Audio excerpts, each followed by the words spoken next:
Hello and welcome back to Flickering Dreams. This is the second part of our podcast on the films of January. And we're running through the films that we've seen during the month and declaring at the end of this one what our favourite and least favourite, I won't say worst, least favourite films were. And we've already got through to some of the films that got released in the 16th of January. We're now going to look at some of the other ones that came out in that middle section of the month. We are going to be looking at these four films: Mercy, The Rip, which is newly streaming on Netflix, Rental Family, and H is for Hawk. And let's start off with a little bit of Mercy, which seems to have got a bit of a rough ride from some critics I've seen. I've not actually seen this one. Here's a clip. Detective Raven, I'm Judge Maddox, and this is the Mercy Capital Court, a judicial system powered by artificial intelligence. Hold on, just wait a second. With crime rates soaring, lawmakers voted for Mercy. By acting as judge, jury, and executioner, Mercy keeps our city safe. I shouldn't be here. I helped create the Mercy program. So that's Mercy, and according to my stats here, I think, Andy, you might be the only one who's seen that. Is this correct? Yeah, possibly. Okay. I don't know. Yeah, I couldn't see it on. So many critics have been so down on this, including Kermode, who said it was terrible. Listen, I had a great time. Okay, so Chris Pratt wakes up strapped to a chair in the Mercy Court, presided over by an AI judge. He's accused of killing his wife. A clock appears on the screen which says 1 hour, 30 minutes. He's got 1 hour, 30 minutes to prove his innocence. And this is set in the near future. He has access to every camera you can imagine, CCTV, doorbell cameras, mobile phone cameras. And he's desperately trying to prove that he didn't kill his wife. He's strapped to a chair, which in 1 hour, 30 minutes, if he doesn't prove his innocence, will inject a lethal dose of poison into his body. It sounds ludicrous. It is ludicrous. It's just great fun. For me, it whizzed by. There's a touch of Minority Report about this. Yes, actually, and that's what it there looks is like. one sequence involving a chase with dozens of police cars getting totally totaled by a massive, great big truck. I just had a lot of fun. I mean, so many critics, including Kermode, saying it's terrible, it's awful, the performances are really bad. Rebecca Ferguson, how can an AI prove to be sympathetic and all the rest of it? I didn't care. I literally didn't care. I sat there it's all done in real time, so it's 1 hour 40 minutes the film, bearing in mind a 10-minute sequence at the end. I just had a great time. It's just fun. And I don't care what everybody else says. I just sat there and thought, loving this. Sounds like another Anaconda, a bit of a guilty pleasure if you get into the film. Probably is, but honestly, Yeah. Chris Pratt is very good. Rebecca Ferguson as the AI judge is very good. And the use of technology, as I say, it's got a touch of Minority Report about it. But I really did have it's daft. I just had a lot of fun. Good. Nothing wrong with that. 1 hour, 40 minutes of your time. Yeah. It's your clown in a cornfield. Yeah. Yeah, absolutely. Okay. Moving on then to The Rip, which came out on Netflix on the 16th of January. Here's a clip. From the outside looking in, it seems simple. Seize the cash, count it, and turn it in. On the inside, it's different. We had a Crime Stopper tip come in on this address. Shit. There's $1.4 million in this bucket. I bought 14 more of those things. That's a $20 million rip. So Damon and Affleck together again. This looks a little bit like, what's that film where they find the money? Shallow Grave type of vibe to me, but I don't know. Who saw this one? Scott, I think you saw this one. Yep. It's a solid sort of crime thriller. You've essentially got these police officers. They're given a tip about potentially there being some money in this home. And when they get there, there's a lot more than they expect. And from that, it starts to become a little bit of a psychological thriller in some ways, where people are saying different things to other people. And it's essentially about what are they going to do now that there's all this money that they've found. And it's your sort of typical police drama where it's all about corruption and deceit. And I don't know, the performances are fine. I don't think there's anyone that particularly stood out as amazing. You've got like Stephen Yeun, Tiana Taylor, the soon-to-be Oscar-winning Tiana Taylor in this also. It felt like it was relatively real time as well. Probably not specifically, but I don't know. It's one that left me a little bit not bored, but I felt like it was a little bit of a slog to watch. I think it's just because it's not my type of genre. This type of slow burn crime drama. There is a little bit of action later on, but by the time it got there, I think in my head I'd already decided that this was a very mid movie. Okay. Did you see this one, Emma or Andy? I attempted to, and I put it on. I was like, yes, I absolutely want to watch this. And I was so bored. Oh, wow. Within the first 10 minutes that I turned it off. I had no desire to watch any more of it. Wow. Yes, okay. I was going to say, okay, sounds like I want to watch this one, but yeah, we'll see. But see, that clip that you showed, I had not seen before. I had watched the trailer for it, and I'm like, ooh, that bit looks good. Had I seen that, I probably would have stuck it out a bit longer, but I just couldn't get into it. Towards the end, but it takes a long time to really get into it. Okay, well, let's move on from The Rip then to one which we've all seen, and I think, like Song Sung Blue, this one is another crowd pleaser. It came out as well on the 16th of January. That was a busy day, and this is A Rental Family. Here's a clip. So, what do you think we do here? We sell emotion. How? We play roles in the clients' lives. Parents, siblings, boyfriends, girlfriends, best friends, and help them connect to what's missing. I'm just an actor. I don't know how to help people. What I'm offering here is a chance to play roles with a real meaning. What do you need me for? We need a token white guy.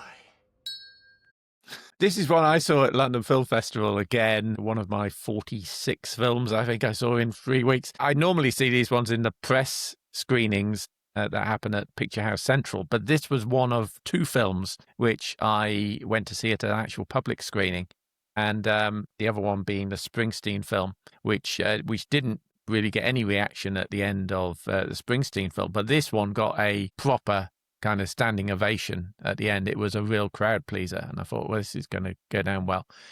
And indeed it is. I thought it was a delightful film. I thought Brendan Fraser is so likable in these films. You can't kind of not like him.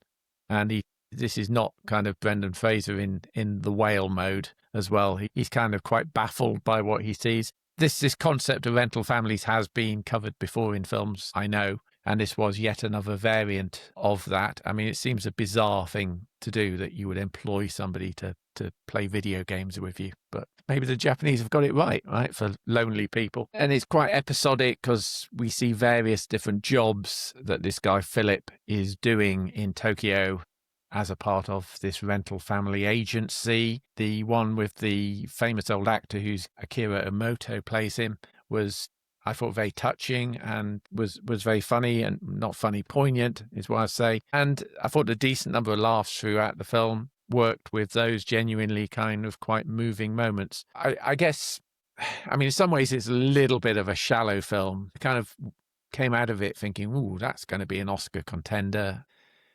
But as I kind of thought about it, it's a little bit, again, a bit like Hamnet, a little bit exploitative in getting to your emotions. And I think some people might view the whole plot line about Mia, the little girl, and manipulating her emotions like that to be in poor taste. But overall, I thought it was a very fun film that I've really meant to go back and watch again in the cinema. I will try to do that before it disappears. Andy? Yeah, loved it. Great fun. Say Brendan Fraser is a very sympathetic.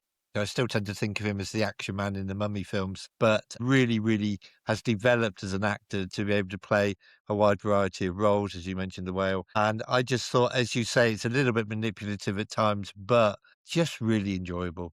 Just a lovely, lovely film. Fascinating insight into Japanese culture as well. Yep. Emma? Yeah, exactly the same. I really enjoyed this. And like you say, the episodic nature of it just really kept me engaged all the way through. And it just makes you think about although yes, it's a whole weird thing, hiring someone to play this part, but the difference the character makes in each of those stories, I thought it just really gives you a lot to take away from the film. And yeah, I'm still thinking about it even now. Yeah. It actually struck me as this would actually make quite a good TV series, one of these half-hour TV series where you follow him going through all these different jobs. It would actually make a quite engaging, long-running TV thing. Scott? Yep, I agree with the others. Brilliant film. I think I would add as well, the setting is beautiful. There's some really good-looking scenes, sort of indoors and landscapes. I thought production design was fantastic in this movie. And it's got quite a nice score as well. It's quite subtle, quite soft, but there were times I've found some of the melodies, I was almost just sort of relaxed and taking it in. Like, I know, Andy, you're the film score guy. I can imagine this being a really nice film score to just listen to the instrumentals. Yeah, I have listened to it, and it's just really nice. Not even background music, it's music that you want to have to the fore, because it's just so melodic and beautiful and accompanies the film beautifully, but it's great to play on its own. Yeah, I think so.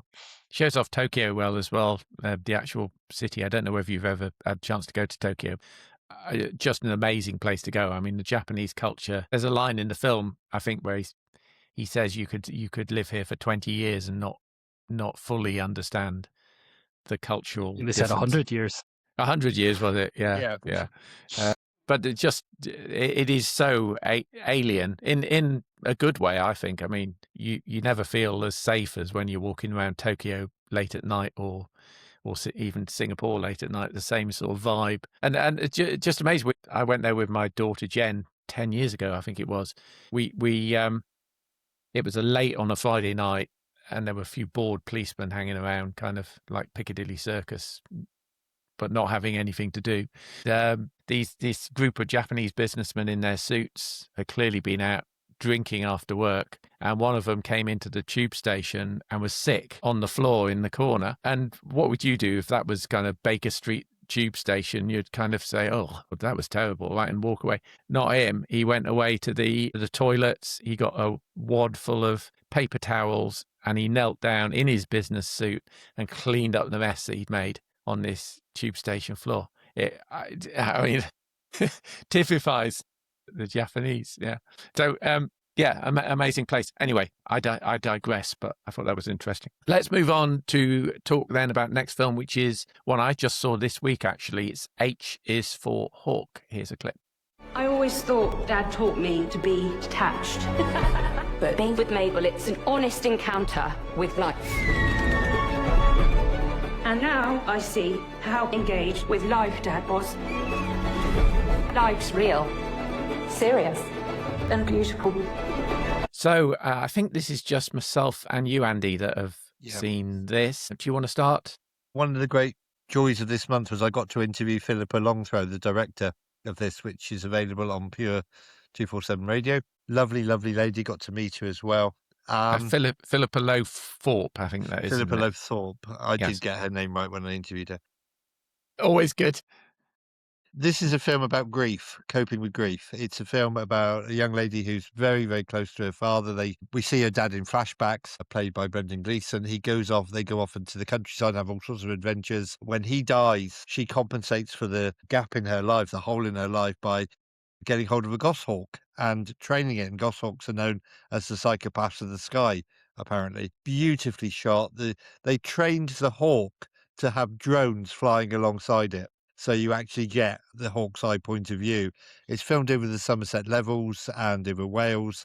It's absolutely beautiful. Claire Foy is terrific as the Cambridge academic coming to terms with the loss of her dad. It's a very moving film. It's again a bit of a weepy. It's funny. There's a moment when Brendan Gleeson goes to Cambridge to see his academic daughter who's now teaching there, and he's in a library, which was actually shot in Wales, apparently. And he says, he's making all sorts of noises. He's talking about all the books on the shelf and everything. Have you read all these books and everything else? And everybody's going, shh, It's quite a funny scene when you see it played out. I really, really enjoyed it. It really it tugged at my heartstrings. Claire Foy is terrific in this. I think she's one of the best British actresses that we've got anyway. And I loved her in this. Interestingly, I did ask her if she was influenced by Kes, and the two films are totally different stories. But Ken Loach, who made Kes, is her father-in-law, she told me. So that's Really? really interesting. But it's based on a true story. It's based on a memoir. And what can I say? It tugged at my heartstrings. Really enjoyed it. And the Hawk is terrific. Yes, I thought it was a beautiful film. I thought the script was fantastic. I would have nominated this for a script award, I think. I thought some of the dialogue is great. You said there's comedy in there. I think one of the best jokes in the film is where her mum is berating her for spending too much time with the goshawk. Yeah. And she accuses of her hobby taking over her time. And Claire Foy comes out with this wonderful line that says, "It's not a hobby, it's a hawk," which, if you know your ornithology, is a really funny line. Which the makers of Hamlet don't. But also there's a scene where she is confronted by people who are complaining that she's taking the hawk out hunting. The animal activists. Killing rabbits. And that's what hawks do, for Pete's sake. That's how hawks survive. Yeah. So that's a really interesting scene as well. And again, she gets a bit flustered by these people pumping questions at her. And again, the acting in that scene is absolutely superb. Yes, I thought the cinematography was fantastic. As you say, the hawk flying, there's scenes there where the hawk is hunting a rabbit in a wood and where it's hunting a pheasant, and the camera just follows the hawk and it zips through undergrowth and around trees. It was a very tiny little drone, and they trained the hawk to have this drone flying alongside it. It's absolutely astonishing how they got this film. But the cinematography in general, that little clip in the trailer you saw where Claire Foy arrives at this kind of patterned glass door, and you just see her eye coming through the middle of the kind of glass pattern. I thought it was some fantastic shots. Yeah, and the music as well. I haven't got her name written down here, so I'm going to get it wrong. She's a French Emily composer. Levenet-Farouche, is it? Yeah. I mean, I saw her interviewed with Philippa at the BFI Mark Commode show, and she was saying that with regard to the music, she didn't want the music to intrude on the emotion. She just wanted the music to tell the story. And the spotting where they put those bits of music in is just perfect. I mean, honestly, it is a really lovely film. A really lovely film. I think you two guys, I would recommend you try and get out and see it. I think it's terrific. There's only one bit that kind of struck me a little bit odd, and I wonder if it got left on the cutting room floor. And there's a scene where Claire Foy answers the door, and her face is all bloodied and mashed up because she says the hawk has attacked her after she was trying to recover the food that it had caught out in the wilds. But you never see that clip. You never see that happen. And I think you don't need to. Well, I was thinking about it because you mentioned it to me, Bob. And I think you don't need to see it. I think the implication is there. Do we really need to see a hawk attacking her? It just strikes you as a little odd, I think. Okay. And it gets you questioning that. So that was the only kind of slight misstep, which I think if you looked on the deleted scenes, you'd probably find it. And maybe they cut it for running time, but there you go. So that's the last one in that particular section of movies. So there's our scores for those. A little bit unscientific because we've only got one vote for Mercy. You gave it 9 out of 10, Andy. Wow. Yeah, only because I had so much fun with it. 6 from Scott for The Rip, and I suspect Emma would have voted it low if she'd watched the rest of the film. The big crowd pleaser is an 8.5 for Rental Family and an 8.0 for H is for Hawk. So let's look at our next set of films, which pushes us out to the end of the month. And this is our last set of 4 that we're going to be looking at in this podcast. We've got The History of Sound. I think the first time that Paul Mescal and Josh O'Connor have been together in a film. We got a footballing drama, Saipan. We've got No Other Choice, and then we've got Xeno on streaming. So let's start off with The History of Sound. Here's a little clip. My father said it was a gift from God, how I could see music. I thought everyone could see sound. Across the Rocky Mountain, I walk for miles and miles. Lionel Worthing. David White. Across the Rocky Mountain. So that's The History of Sound. I think I might be the only one who's seen this one. Dill, is that right? Yeah. Again, I saw this at the London Film Festival. I gave this one a 6 out of 10. I mean, Mescal and O'Connor are fantastic, and they're really good together, as you would expect them to be. Film is beautifully shot. Again, the cinematography is great. The music is great, particularly if you're into that kind of folk music. Is it called folk music? The American West kind of folk. It was just a bit kind of dull and worthy for me, I'm afraid, particularly in the second reel. There are some twists and turns to be had in the final section of the film, but it does move at a kind of glacial pace. So it was fine, but I wouldn't say any more than fine. It didn't really excite me at any particular time. Great performances, but that's kind of about it. Let's move on to Saipan, which I think maybe only you've seen, Andy. We really need to get out more to the cinema, guys, on this show. Here's a clip. The game's changed, and we need to be prepared. We're going to have to work, aren't we? And to acclimatise. There's been a bit of an issue. I've been promised some things that haven't been delivered. We don't have footballs. We can manage without that stuff. Without footballs? It'd be better if we had footballs. That's a great line, isn't it? Oh dear. Oh dear. Andy, you've seen this one. Yeah, I mean, I knew the story well because I'm a massive football fan. So this is set around the 2002 World Cup, which was in Japan. And the Republic of Irish team qualified. Roy Keane was their star player. They arrived in Saipan to train, to prepare for the World Cup. As you heard in the clip, the training facilities were terrible. The food was awful. The pitch that they were asked to train on was full of concrete. And they didn't even have any footballs. And Roy Keane, who we know is a very fiery character, raised a stink about this, had a public falling out with the manager, played there by Steve Coogan. And it was all very public, and he flew home and he didn't take part in the World Cup. There is nothing in this film that we didn't know, particularly if you're a football fan.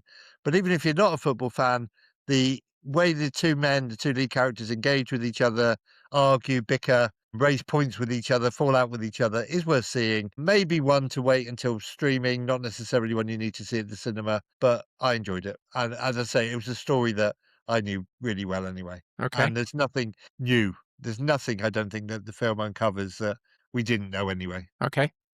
I must admit, I didn't know anything about this story, but I'm not a football you need fan. If you're a football fan, actually made the front pages of the newspapers back in 2002. Yeah. Right. Okay. I would have been keen to see this one, but it didn't come to cinemas here. Like Andy, Yeah, I knew all about this story back You in the day. You won't miss anything by not seeing it at the crazy. cinema, Scott. Yeah, it's one of those ones that you can see on a Sunday evening with your feet up and a bowl of popcorn and a cup of tea at home. Yeah. Okay. Oh, sounds good. Something stronger. So that's two films that only one of us has seen. We're on to another one here, which we've all seen. Hurrah! And that is the latest from Park Chan-wook, which is No Other Choice. Here's a clip. 여기 적힌 것들 자제하기, 아빠 취직할 때까지. 나 테니스 포기, 내 차, 그리고 우리 집. And again, for those watching in black and white, my apologies. That's obviously in Korean.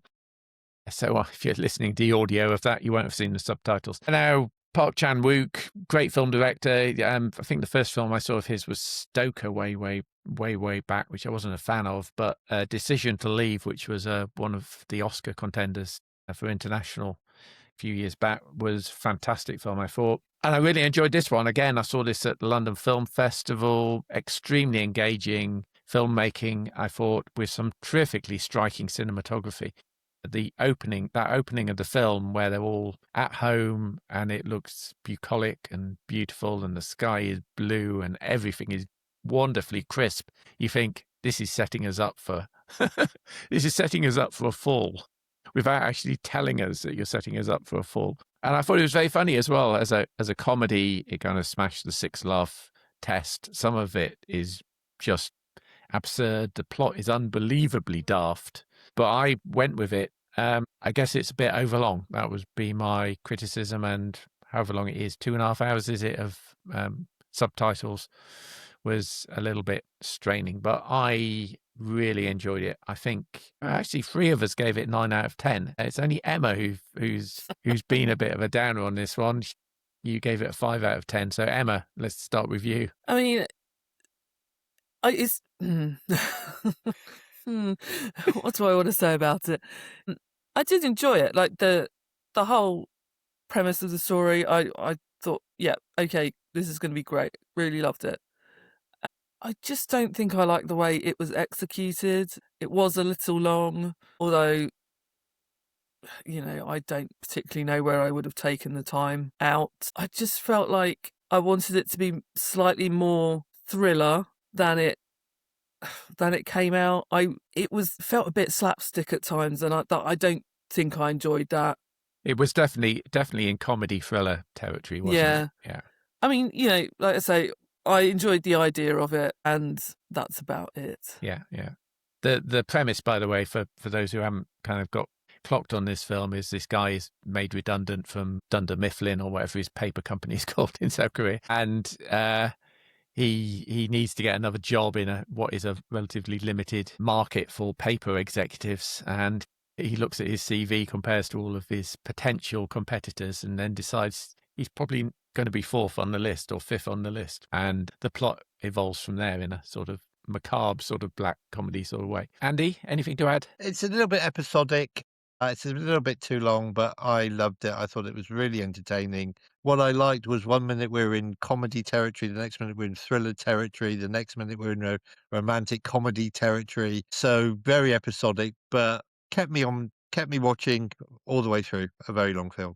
Yeah. Held my attention. Scott? Yeah, similar thoughts. I think as a premise, it actually is a little bit silly. When I came home from the film and tried to tell my fiance what this film was about, she gave me this look, and I couldn't help to think to myself, you're right. When I try and explain this plot, it does sound stupid.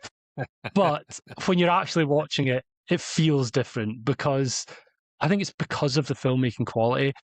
As you said, the cinematography, the lighting, the acting. Again, I'm not going to start just listing awards categories.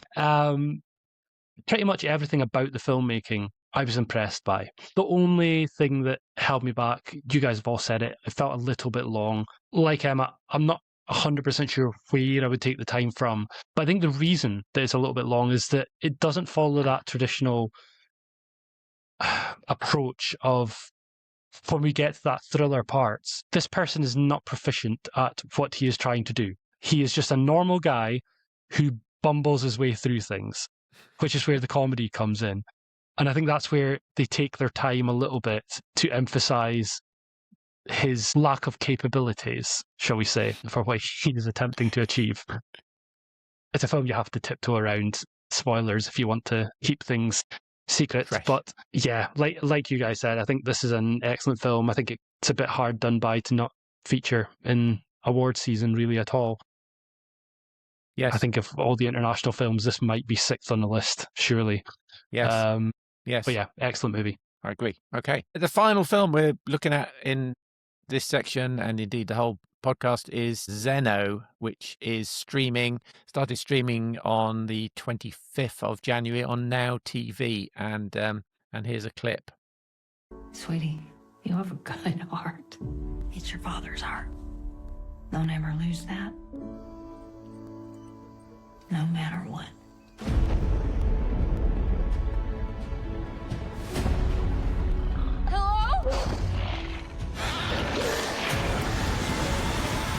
Please tell me E.T. eats the snake for breakfast. Who's seen Xeno? I think that's Andy and Scott. Andy, do you want... Scott, let's start with you. Yeah. I feel like Andy and me are going to be quick in this and just saying the exact same thing. It's E.T. meets Alien. The plot is E.T. I was thinking, we've sort of seen varieties of that film before. Bumblebee did it excellently as a sort of variety of E.T. And now we've got another one, except this alien is... The clue's in the name of the title a little bit. It's like a xenomorph from Alien. It looks similar in ways, it acts similar, except it's almost got like a puppy-like personality, let's say. Yeah, it's not a great film. I thought it's sweet enough, and maybe for younger viewers that haven't seen E.T. perhaps, they might get more out of it. But yeah, it's extremely generic. Not bad, but definitely not good. What sort of certificate? What I age think group of kids? It might be a 12. I'd have to Okay. I think it's a 12. double yeah. check. 12, okay. Anything to add, Andy? E.T. meets Alien. I mean, the young girl, her dad is missing. And she goes to school while the alien's at home taking stuff out of the fridge. You know, for Pete's sake, if you've got younger children who haven't seen E.T., don't show them this, show them E.T., right? Because it's vastly superior. My favourite E.T. rip-off was actually Starman, but that's because it mainly starred It's got Karen Allen in it. who is, the love of my life, or one of them. No, don't bother. It's E.T. meets Alien. You're better off Okay. watching the Alien series on Disney Plus. Okay. Which I haven't actually done yet. I must do that as well. Okay, so let's see what scores we kind of collectively give to these. Again, they're going to be a little bit dodgy because we've had limited viewings of this set. We got 6.0 for The History of Sound and 7.0 for Saipan. That's just off one of us viewing it. 8.0 collectively for No Other Choice, and a 4.5 for Xeno off 2 scores. So that's where we are. So there was other films released during the month which we haven't got to see in part. 2 that came out mid-month were Return to Silent Hill, which is a horror film.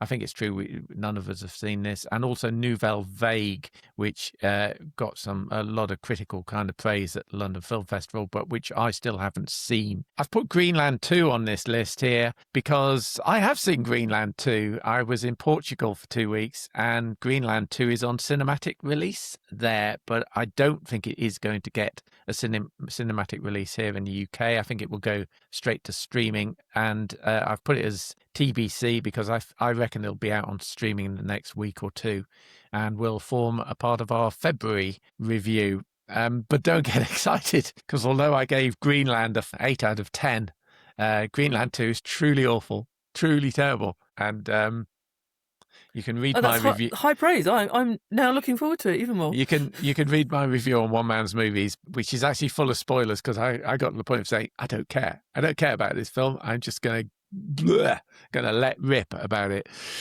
I think I gave it a 2 out of 10. 2 out of 10. It was shocking. Also out and causing a lot of interesting social media comment is Melania, the documentary about Melania Trump, which is out on release in the UK and is memorably getting like 1 or 2 seats sold per performance, allegedly. Right, so it'd be interesting to see the box office for Melania. And also Is This Thing On, which again I've seen, and I think maybe a number of us have seen now because it came out yesterday. Yeah, I've seen it. But we'll hold our reviews on that until the following month. Also out yesterday, it was a busy release date yesterday. A whole load of films came out. There's Primate, which is a monkey-based horror film, which looks dreadful actually as well, but I really shouldn't say that until I've seen it. There's Jason Statham being Jason Statham in Shelter. There's a cute-looking Australian picture called Kangaroo. And also, thanks to streaming expert Scott, there's The Wrecking Crew, which has just been released. Classic. On Absolutely Prime. watch it for when we discuss it next month. Okay, The Wrecking Crew, and A Letter to My Youth, which I think I'm correct in saying that Scott is actually halfway through and he stopped watching to come on this podcast. So a Indonesian film, I think. So again, hold your thoughts on that, and we will come back to it next week. Would you recommend A Letter to Youth, Scott, from what you've seen so far? So far, yes. Okay, right. So worth a watch, and that's also on Netflix.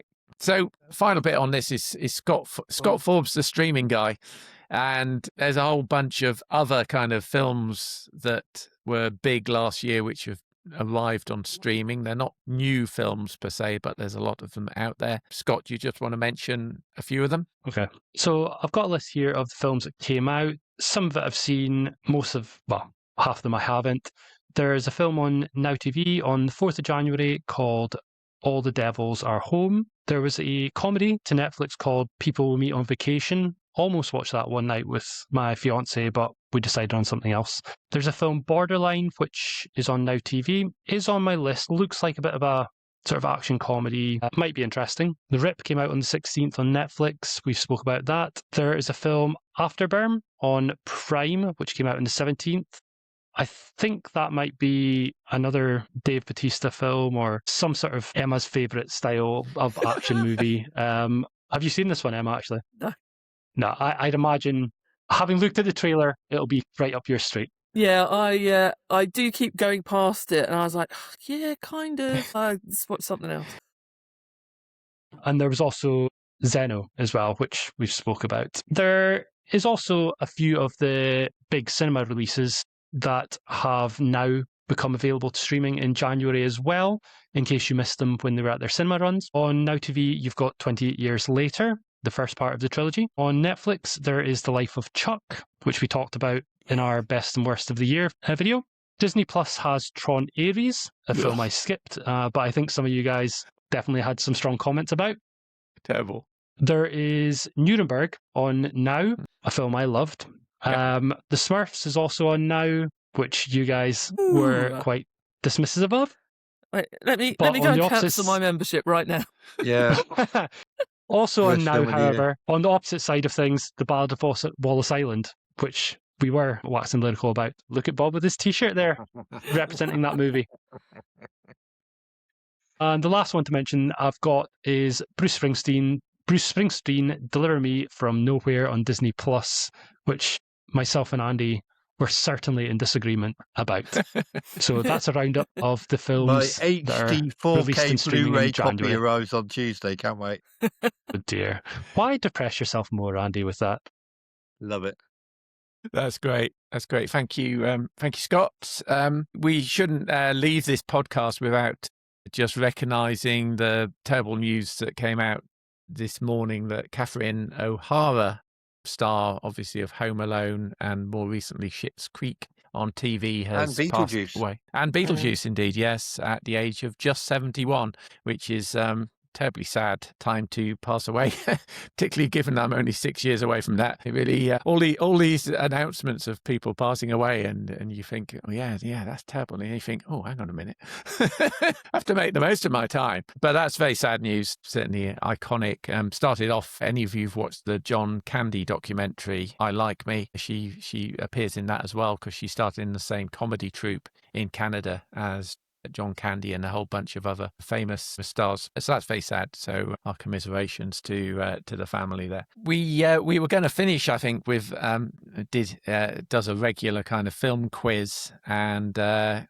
he presented at the end of the last podcast, if you were listening, with 3 questions from his last quiz that was last night, of which we scored a grand total of 0 points out of the 3. So do you have another set of 3 questions? I'll just give you 3 more taglines. Taglines, go on then. 3 more taglines. So the first one's dead easy. The toys are back in town. Okay. Well, the toys are back in town. I hope. Number 2, yeah. There is a clue in the tagline.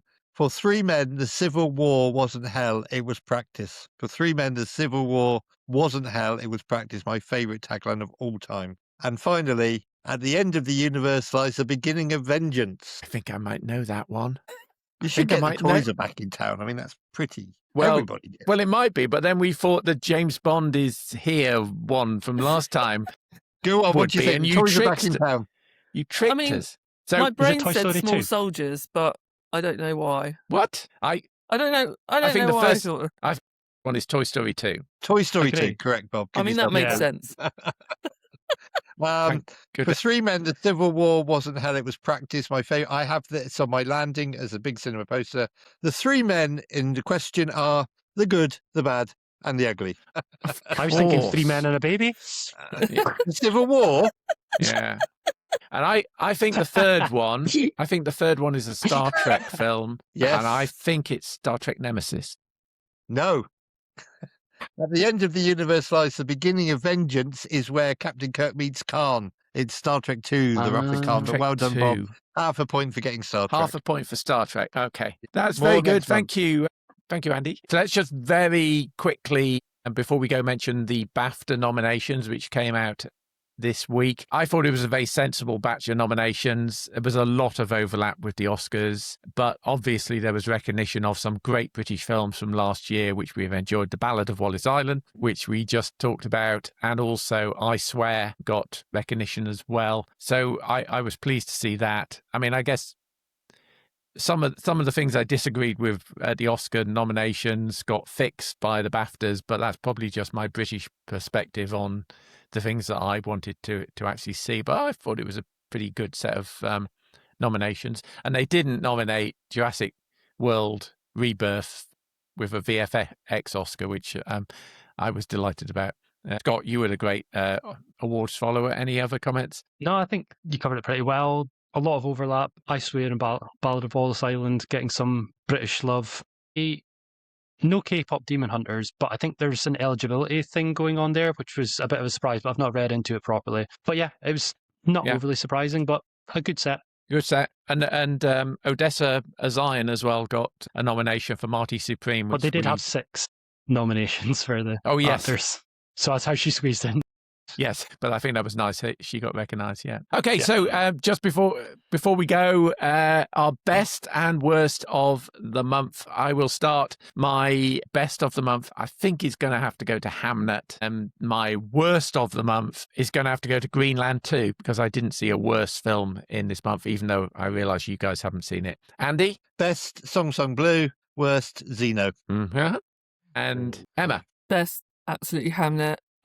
Worst feels like an awful thing to do here because it's no other choice, just purely because it was my lowest vote, but okay, it wasn't that bad.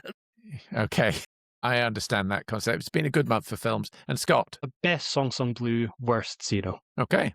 That's pretty consistent views then between us. Okay, so that is our roundup of January 2026 at the movies. We will probably see you again around BAFTA time, which is coming up for probably a special awards podcast. But otherwise, we will see you again at the end of next month or early March for our roundup of cinema in February 2026. So thanks for joining. Thanks to Andy, Emma, and Scott. And thanks for watching/listening. Cheers. Bye.